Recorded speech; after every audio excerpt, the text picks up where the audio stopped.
we have called a judge who is so expert in all these things. She's a designer by profession and a well-known personality in the Chandrapur city and the district as a whole. She is Mrs. Tapasaya, our school management committee member and a proud parent of Region Carmel Academy Chandrapur. So, along with her, I am also there. I have to welcome both the dignitaries in the school.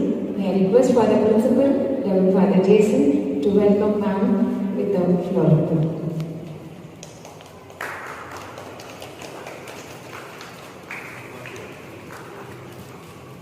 Happy welcome to you, Tapasaya ma'am. Have you also? Since it's a flower arrangement competition and students have done their duties, we have asked the students to go back to the class and Madam will do the honors. So may I request ma'am to please judge this flower arrangement.